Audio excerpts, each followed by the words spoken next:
हुए हैं प्रद्युमन जी। आप जानते ही हैं, किसी इंट्रोडक्शन की जरूरत नहीं है। वो पूरी परिस्थिति समझाएंगे कि विनोद भयाना को क्यों दिक्कत पेश आती दिख रही है। तो प्रद्युमन जी, आपका बहुत बहुत स्वागत है। जी धन्यवाद। जी प्रद्युमन जी, कल भी आपसे चर्चा हुई थी, तो आपने इस बात का जिक्र किया था कि विनोद भयाना जो है वो दिक्कत में फंस सकते हैं। बीजेपी के और जो स्ट्रॉन्ग नेता हैं, उनकी नजर जो है फांसी सीट पर है।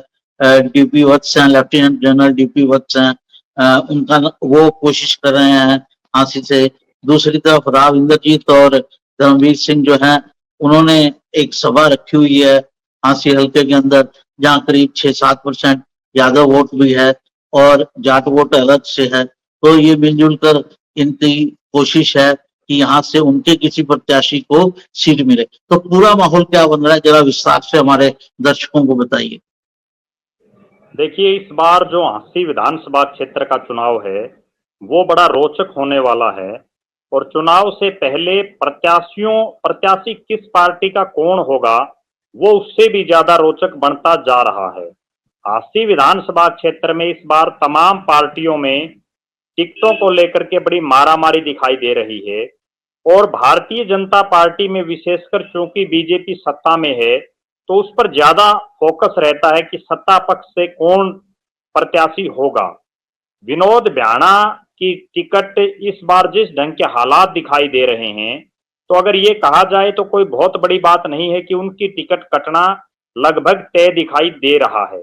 और उसके पीछे कई कारण हैं और एक इतिहास भी है जो ये दर्शाता है कि विनोद भ्याणा इस बार हांसी विधानसभा से चुनाव जीतने के लिए उतने उपयुक्त प्रत्याशी दिखाई नहीं देते। अगर सिलसिलेवार तरीके से बात करें तो विनोद भ्याणा मूल रूप से जो उनका गांव है वो नारनौंद विधानसभा क्षेत्र में आता है। सन 2000 से उन्होंने हांसी से चुनाव लड़ने की शुरुआत की और वो लगातार पाला बदलने के लिए मशहूर रहे हैं। एक ठिकाने पर विनोद भ्याणा ज्यादा समय तक कभी नहीं टिकते। वो लगातार अपना ठिकाना बदलते रहते हैं, लगातार अपना नेता बदलते रहते हैं। और लगातार जो अलग अलग चुनाव का अगर मैं उनका आपको विश्लेषण दर्शकों को बताऊंगा तो दर्शक भी ये समझ पाएंगे कि विनोद भ्याणा की राजनीतिक रूप से कितनी बड़ी हैसियत है, वो चुनाव जीतने में कामयाब हैं या नहीं है।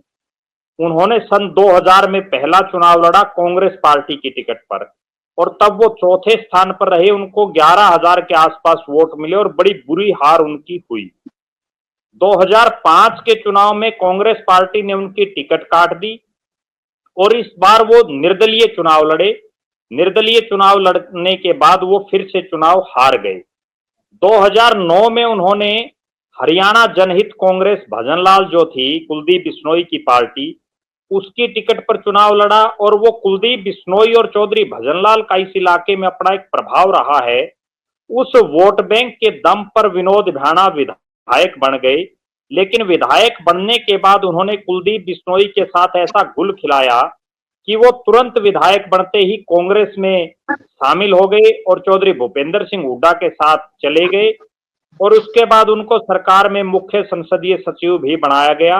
कुलदीप बिश्नोई के साथ उन्होंने बहुत बड़ा धोखा और गद्दारी करने का काम किया, क्योंकि उससे पहले विनोद भ्याणा 2 चुनाव लड़ चुके थे और दोनों हार चुके थे।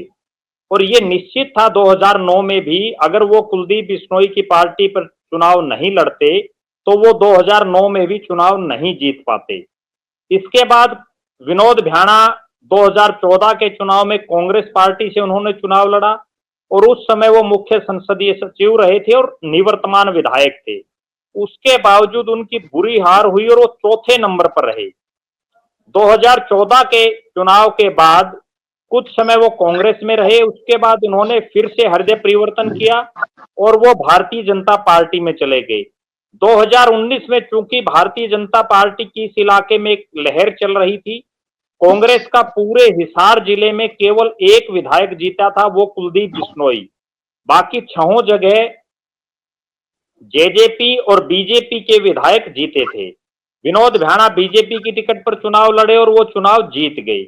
अब एक बार फिर से ये अटकलें शुरू हो गई हैं कि विनोद भ्याणा जो एक चुनाव हारते हैं फिर जीतते हैं, फिर हारते हैं फिर जीतते हैं, तो इस बार फिर से जो इतिहास दर्शा रहा है कि वो फिर हारेंगे। और उसका सबसे बड़ा कारण ये है कि 5 साल का जो उनको टेन्योर मिलता है, उस दौरान वो ना तो सही ढंग से लोगों से मेल मिलाप अपना रखते, ना हल्के में विकास के कार्य करते।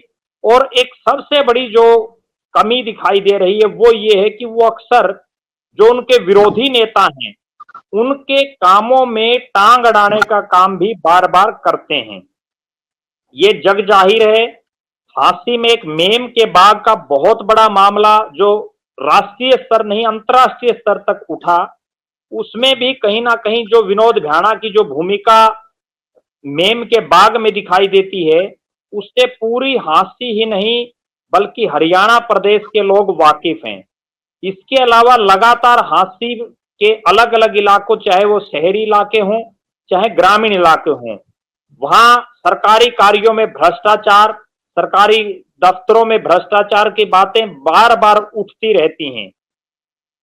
यहां तक कि विपक्ष नहीं बल्कि सत्ता पक्ष के लोग, और वो लोग, मैं एक बहुत बड़ी बात दर्शकों को बताऊं, जो लोग मनोहर लाल खट्टर जी के बड़े विश्वास पात्र इस इलाके में रहे हैं, वो भी विनोद भ्याणा की कार्यशैली पर प्रशंसा सार्वजनिक रूप से लगाते रहे हैं। वो प्रेस कॉन्फ्रेंस के माध्यम से भी विनोद भ्याणा की क्या कारगुजारियां रही हैं अपने विधायक के कार्यकाल में, उस पर लगातार चर्चा करते रहते हैं। कुल मिलाकर के ये कहा जा सकता है कि इस बार जिस तरह की संभावनाएं दिखाई दे रही हैं कि भारतीय जनता पार्टी अपने बहुत से सिटिंग विधायकों की टिकटें काटेगी, बहुत से जो प्रत्याशी जिन लोगों ने बीजेपी की टिकट पर चुनाव लड़ा है उनके टिकट काटेगी, और उसमें सबसे बड़ा नाम वर्तमान में जो दिखाई दे रहा है वो विनोद भ्याणा का दिखाई दे रहा है। विनोद भ्याणा की टिकट कटने के पीछे क्या क्या लॉजिक है वो अब मैं दर्शकों को बताऊंगा। सबसे बड़ा लॉजिक ये है कि इस लोकसभा के चुनाव में विनोद भ्याणा बार बार चौधरी रणजीत सिंह की जनसभाओं में हांसी से उन्हें 70,000 से ज्यादा वोटों से जिताने के स्वप्न दिखा रहे थे। बार बार बीजेपी के बड़े नेताओं के सामने हांसी से 70,000 से ऊपर की जीत को वो निश्चित तौर पर बता रहे थे, लेकिन जब परिणाम आया तो हर कोई अचंभित रह गया। जी, तो वो 7,000 ही रह गया, 70,000 7,000 में कन्वर्ट हो गया। जी बिल्कुल, जब वो परिणाम आया तो हर आदमी अचंभित रह गया कि विनोद भ्याणा का हांसी हल्के में कोई बहुत लंबा चौड़ा वजूद वर्तमान में नहीं बचा है। और अब जो रही सही कसर है वो पूरी कर दी है। इस हांसी इलाके से थुराना जिनका गांव पड़ता है, हांसी में बड़ा गांव है और महत्वपूर्ण गांव में शामिल है, वहां से lieutenant general retired doctor DP Vats आते हैं, उनका मूल गांव है, और वो राज्यसभा के सदस्य रहे हैं। उससे पहले कांग्रेस के राज में चौधरी भूपेंद्र सिंह हुड्डा के राज में वो एचपीएससी के चेयरमैन रहे हैं। चेयरमैन बनने के बाद भी उनकी हांसी से चुनाव लड़ने की बड़ी प्रबल इच्छा थी, लेकिन बीजेपी ने उनको चुनाव से पहले ही राज्यसभा में भेज दिया, जिस वजह से 2019 का चुनाव वो नहीं लड़ पाए। वरना विनोद भ्याणा की जगह डीपी वत्स हांसी के विधायक 2019 में भी हो सकते थे। उसको लेकर के उन्होंने हांसी में एक बड़ी जनसभा भी की थी चुनाव से पहले, लेकिन उनको चुनाव से पहले ही राज्यसभा में भेज दिया गया। अब चूंकि उनका कार्यकाल पूरा हो चुका है तो उन्होंने हांसी से चुनाव लड़ने के लिए ताल ठोक दी है। अब जो उनका सबसे बड़ा समीकरण यहाँ हांसी में बन रहा है वो ये है कि वो खुद पंजाबी समाज में ब्याहे हुए हैं। उनकी जो धर्मपत्नी है वो पंजाबी परिवार से है और वो खुद शर्मा है, ब्राह्मण हैं। तीसरी बड़ी बात, वो खापों के बड़े नेता हैं और हांसी विधानसभा क्षेत्र में खापों का बड़ा प्रभाव है। यहाँ 7 बास जो खाप है जिसमें 11 गांव आते हैं और जिनमें 9 गांव, जिनमें कंवारी, दमाणा, मुजादपुर, उमरा, सुल्तानपुर, देपड़, ढडेरी, रामायण, मामनपुरा और प्रेमनगर, ये तमाम इलाका इस हांसी विधानसभा क्षेत्र में आता है, जहां डीपी वत्स का अच्छा खासा प्रभाव है। एक बहुत बड़ी बात मैं पहले एक बार समझ लेते हैं प्रद्युम्न जी, क्या ये ब्राह्मणों में भी खाप होती है या खाप का नेता ये जाटों की खाप है? और उनका नेता कोई भी हो सकता है, गैर जाट भी हो सकता है, ऐसा कह रहे हैं क्या आप? देखो जो खापें होती हैं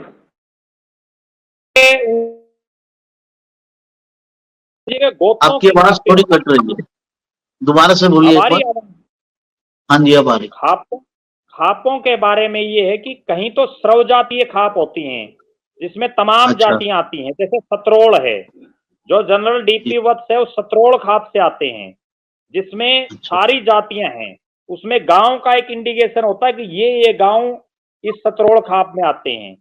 रोगी खाप जी। है, जैसे रोगी खाप हमारे यही है, नारनौंद हल्के के गांव आते हैं, उसमें बरवाड़ा के भी कुछ गांव आते हैं। तो जो रोगी खाप है उसमें आसपास के गांव हैं।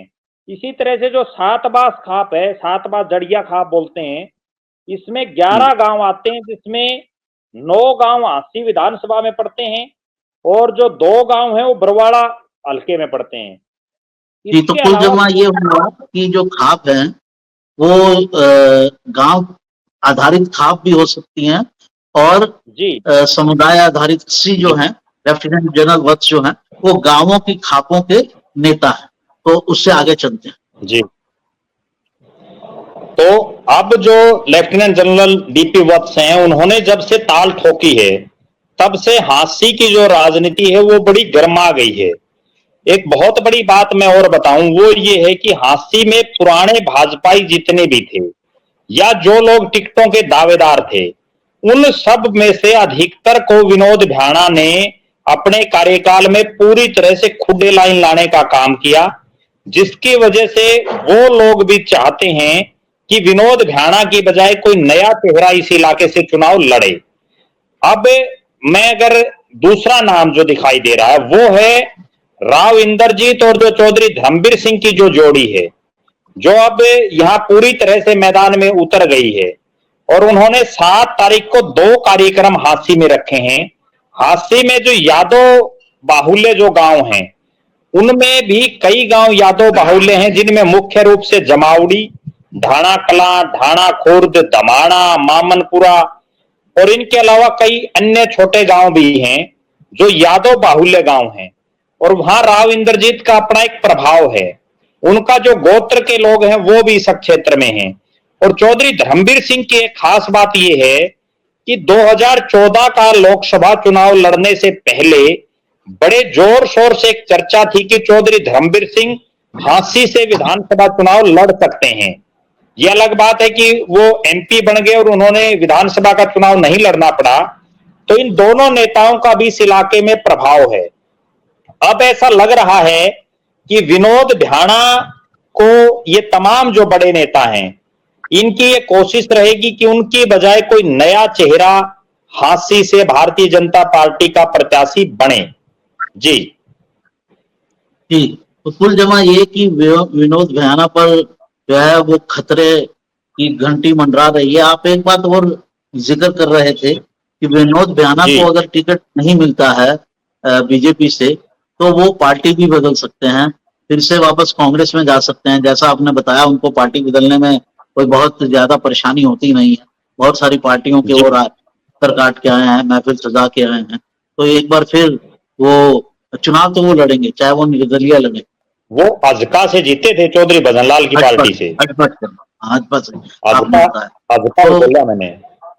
जी, तो वो अगर चुनाव तो वो लड़ेंगे, चाहे निर्दलीय लड़ें, चाहे बहुत सारी पार्टियां हैं, इनेलो है, जेजेपी है, जो रिजेक्टेड कैंडिडेट्स को अपने टिकट दे सकती हैं। तो आपको जी क्या लगता है कि अगर उनको टिकट नहीं मिलता है बीजेपी से, तो क्या रास्ता पकड़ सकते हैं हम? देखो, इस बार जो हालात लग रही हैं वो ये है कि जैसा आपने कहा और मैंने भी शुरू में कहा कि विनोद भ्याणा जल्दी जल्दी अपने ठिकाने बदलते रहते हैं, अपने नेता बदलते रहते हैं। वो कहीं स्थायी तौर पर किसी पार्टी में नहीं टिक पाए हैं। उनका ये इतिहास भी रहा है, वो पहले कांग्रेस में रहे, फिर निर्दलीय चुनाव लड़ा, फिर वो हजका में चले गए, वहां से फिर कांग्रेस में चले गए, कांग्रेस से फिर वो बीजेपी में चले गए, और अब वो बीजेपी से अगर बीजेपी उनकी टिकट काट देती है, जैसा कि संभावनाएं बड़ी प्रबल हैं, तो कहीं ना कहीं वो नया ठिकाना जरूर ढूंढेंगे। चुनाव तो वो लड़ेंगे। उसका कारण ये है कि वो लगातार 5 चुनाव लड़ चुके हैं, लेकिन बात जीतने और हारने की है। चुनाव 20 प्रत्याशी लड़ते हैं। आज हांसी विधानसभा क्षेत्र में ये हालात है कि विनोद भ्याणा को हराने के लिए तमाम जो नेता हैं वो एकजुट होते हुए भी दिखाई दे रहे हैं। पिछला चुनाव भी विनोद भ्याणा हार जाते, मैं एक और बहुत बड़ी बात दर्शकों को बताऊं, पिछला चुनाव भी वो हार जाते। ये तो एक अलग सिस्टम चुनाव में ये बना कि यहां से 7 बार जिसकी मैं बात कर रहा हूं, वहां से एक निर्दलीय प्रत्याशी चुनावी मैदान में उतर गया और उस निर्दलीय प्रत्याशी को 20,000 के आसपास वोट मिले, जिनमें मोस्टली जाट समाज का वोट उनको मिला, जिसकी वजह से विनोद भ्याणा जीतने में कामयाब रह गए।